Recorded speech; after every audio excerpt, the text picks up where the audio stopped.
새송가족 여러분 반갑습니다. 우리가 흔히 말하는 나라는 에고로는 종교의 계명을 지킬 수가 없습니다. 에고는 늘 계산하고 비교하며 자신의 이익을 위해 움직이기 때문입니다. 에고로 하나님을 믿는 사람은 결코 천국에 발을 들일 수 없습니다. 왜일까요? 그 믿음조차 결국 자기 자신을 이롭게 하기 위한 도구에 불과하기 때문입니다. 반면 우리 안에 성스러운 거듭난 참나는 다릅니다. 참나는 억지로 지키는 것이 아니라 삶으로 저절로 증명되는 것입니다. 많은 분이 기도를 합니다. 하지만 무언가 부족합니다. 그것은 너무 일방통행이기 때문에 그렇습니다.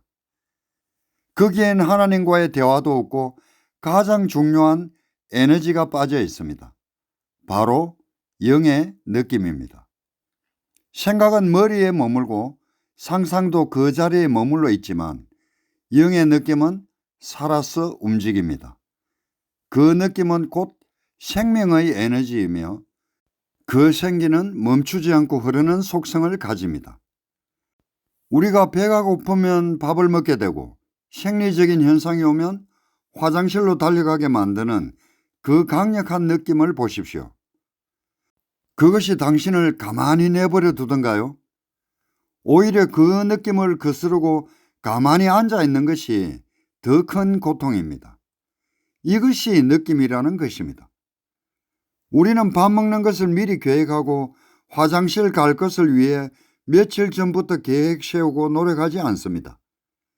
삶은 그렇게 내 안의 느낌을 따라서 자연스럽게 이루어지는 것입니다. 영적인 삶도 마찬가지입니다. 이것을 저는 되어진다라고 하죠. 되어진다는 것은 그 느낌의 속성을 잘 살릴 때 비로소 완성되는 것입니다. 이것은 기독교에서 말하는 가르침과는 차원이 다른 삶입니다. 이건 4차원의 영성입니다. 우리의 몸은 유한하고 마음은 늘 부분적입니다. 하지만 몸과 마음 너머에 존재하는 영은 무한합니다. 우리의 참나는 바로 거듭난 영입니다. 이 영의 영역은 우리가 사는 3차원을 넘어선 4차원의 영역입니다. 1차원이 점이고 2차원이 선이며 3차원이 우리가 보는 입체라면 4차원은 시간과 공간을 초월하는 영역입니다. 2차원에서 두 존재가 마주치면 점퍼해서 넘어가야 하고 3차원에서는 옆으로 비껴나야 하지만 4차원에서는 그저 서로를 통과해버리면 그만입니다. 참 나의 느낌을 누리는 삶과 노력하는 종교의 삶은 이처럼 차원 자체가 다릅니다. 예를 들어 볼까요? 3차원에서는 달걀을 깨뜨리지 않고는 노른자를 꺼낼 방법이 없습니다. 하지만 4차원의 관점에서는 달걀 껍데기를 그대로 둔 채 노른자만 속 빼낼 수 있습니다. 우리가 몸과 에고로 열심히 노력하는 차원은 3차원입니다. 거듭난 믿는 이는 지금은 영만 4차원인 존재들입니다. 그리고 혼은 점점 성숙해서 그리스도의 장성한 분량에 이르러야 합니다. 마지막에는 이 육신의 몸이라는 고치를 벗어 던지고 영적인 몸으로 변화할 것입니다. 우리의 영적인 몸, 즉 4차원의 몸은 만질 수도 있고 음식을 먹을 수도 있지만 마음만 먹으면 벽을 통과하고 생각만으로 순식간에 공간을 이동할 수 있습니다. 차원이 달라지면 삶의 방식도 완전히 달라지는 법입니다. 노력은 하면 할수록 내가 얼마나 부족한 인간인지만 깨닫게 할 뿐입니다. 그러나 참나의 느낌은 애쓰지 않아도 너무나 자연스러운 행위로 살아가게 됩니다. 영이 맑아져서 예민해지면 그 느낌을 따를 때까지 내면에서 계속해서 거룩한 부담을 줍니다. 그리고 마침내 그 이끄심에 순응할 때 우리는 비로소 시원함을 느낍니다. 이것이 제가 이 채널을 하는 이유이기도 합니다. 안타깝게도 오늘날 소위 종교 지도자들의 가르침은 사람들에게 예수나 부처처럼 살라고 강요만 하는 것 같습니다. 하지만 그것은 보상 없는 노동을 하는 노예의 삶과 다를 바가 없습니다. 참된 진리는 그렇게 되어지는 것인데 어떤 종교도 이 핵심이 누락되어 버렸습니다. 예수께서 말씀하신 포도나무 비유를 기억하십니까? 가지가 열매를 맺기 위해 할 일은 아무것도 없습니다. 그저 나무에 붙어 그 생명력을 받아들이면 열매는 저절로 맺히는 것입니다. 요한복음 11장 35절로 44절에서 예수께서 죽은 지 나흘이나 된 나사로의 무덤에 가셔서 눈물을 흘리시며 외쳤습니다. 여러분, 이 장면을 한번 상상해 보세요. 나사로야, 나오라고 불러내서 풀어놓아 다니게 하라고 했습니다. 지금도 예수께서는 나사로에게 말씀하셨듯이 당신에게 말씀하십니다. 곧 악취나는 무덤에서 나오라고, 사망에서 나오라고, 생각에서 나오고 과거에서 나오라고, 실패에서 나오라고 외치고 계십니다. 그리고 당신의 손발을 묶고 있던 종교의 천을, 고정관념의 천을 풀어놓아 다니게 하라고, 그래서 가고 싶은 대로 자유롭게 가게 하라고 외치고 계십니다. 여러분, 스스로를 풀어놓아서 다니게 하십시오. 삶은 결코 내가 사는 것이 아니라 삶이 나를 사는 것입니다. 배가 고파 밥을 먹는 것을 혹은 사랑하는 사람과 마음을 나누는 것을 노동이라 부르는 사람은 없습니다. 그것은 그저 삶을 누리는 과정일 뿐입니다. 무언가 잘 하려고 애쓰는 마음을 내려놓으십시오. 하나님을 위해서 무언가를 하려는 노력도 멈추십시오.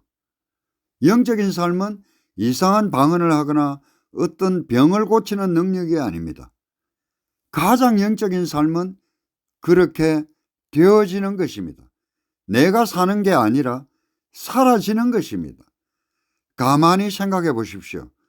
배가 고프니까 밥을 찾게 되고, 목이 마르니까 물을 찾게 되고, 졸리니까 잠을 자게 되고, 숨이 차니까 숨을 내쉬게 되고, 산소가 필요하니까 들이쉬는 것입니다.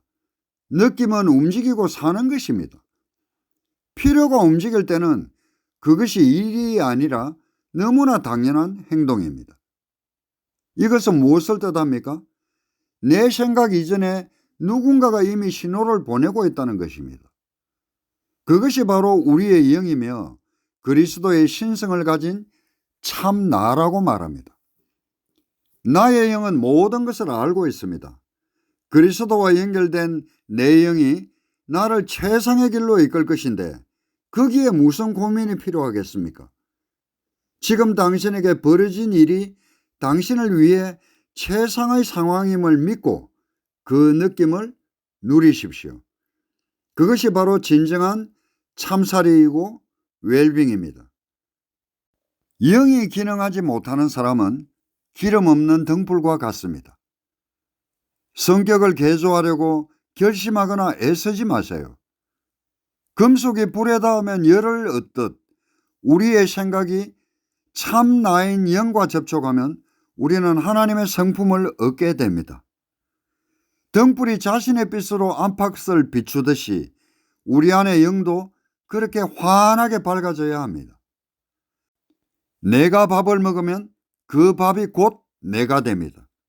어제의 내가 아니었던 것이 오늘 내가 되고, 오늘의 나는 또 다른 것들과 섞여서 끊임없이 변화합니다. 고정된 나는 어디에도 없습니다.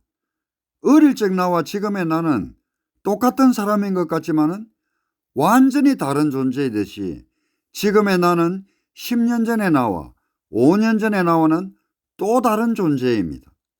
나는 원하든 원하지 않든 끊임없이 변화하는 유기적인 존재입니다. 내가 곧 성전입니다. 내 안의 참나가 하나님을 만나는 지성소이며 내가 걷는 모든 발걸음이 성지입니다. 여기가 하나님의 나라이며 지금 이 순간이 바로 은혜의 때입니다. 그렇기에 거듭난 사람은 그 어떤 경전이나 교립보다 더 큰 존재입니다. 종교가 정해놓은 기준에 맞추려 하지 마십시오. 새가 나무 가지에 앉을 때 그 가지가 부러질까 걱정하지 않는 이유는 가지를 믿어서가 아니라 자기 자신의 생명을 믿기 때문입니다. 우리가 할 일은 오직 나 자신이 되는 것뿐입니다.